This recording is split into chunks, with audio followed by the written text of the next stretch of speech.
Would some honourable member care to move that the House take note of miscellaneous Mr. Speaker. Andrew Little. Mr. Speaker, what we've seen in the House this afternoon is the shabby entrails of the last vestiges of an underperforming government. They've lost control, they've lost track, they've got nothing to offer New Zealand in its time of greatest need. They sit there with nothing to offer New Zealand. They sit on the sidelines doing very little. They claim no responsibility for the things that they can control. They claim the credit for things that are completely out of their control, and they blame a government of 8 years ago for things that go wrong on their watch. That's New Zealand government today. That's the New Zealand national government that we've got presiding over us for the next 2 years. And then, of course, it will change. On their watch, Mr. Speaker, this is a government that has had their backs turned. They have their backs turned on the best interests of New Zealand. And under our noses, New Zealand has been undergoing profound change. And let's just think about what has been happening. They are doing their level best to sell absolutely everything. Not enough, not pleased enough with selling our employment laws to Warner Brothers, not pleased with selling out thousands of state houses when people are queuing up, trying to get into good houses, trying to get into safe, warm houses, the very least expectation we have of our most vulnerable. Not content with selling our state businesses, our power generation businesses, not content with trying to sell off our Farm Act purchasing model to overseas interests, not content with putting our lawmaking capacity on the block under the TPP, not content with selling off our gambling laws to Sky City and others. They do not stop. The integrity of government has been sold to a Saudi businessman, and that's now under investigation. The whole shabby lineup, minister after minister, issue after issue.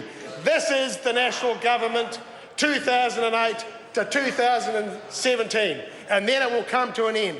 But, Mr. Speaker, in the meantime, the damage is being done. In the meantime, the damage is being done.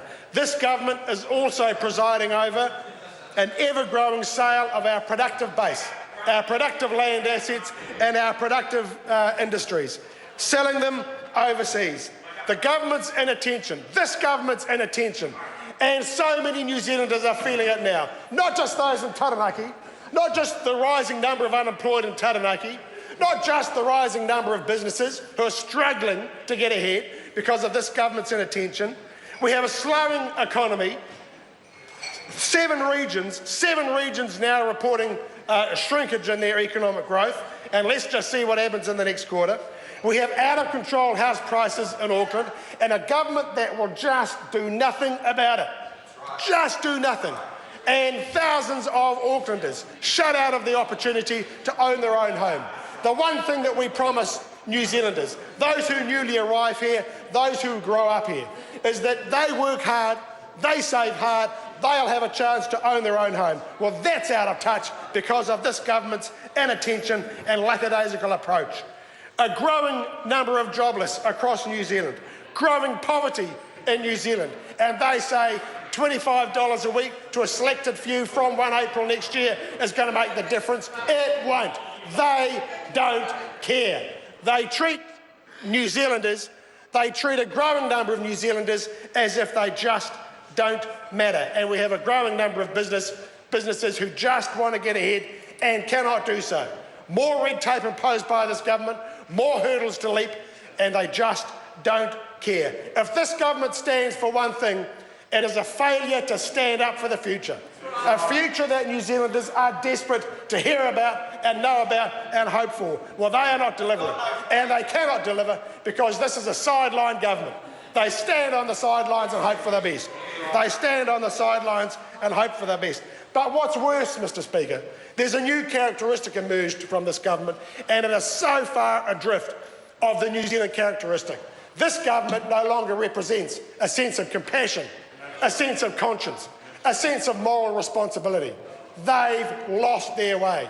No values, no moral compass, no nothing to offer hope to New Zealanders? Well, Mr Speaker, it has to be better, and it can be better. We need a government, and we will get a government that truly represents the New Zealand character, a government interested in investing in the real future, in infrastructure, in research and development, and real diversification, stuff that will make a difference.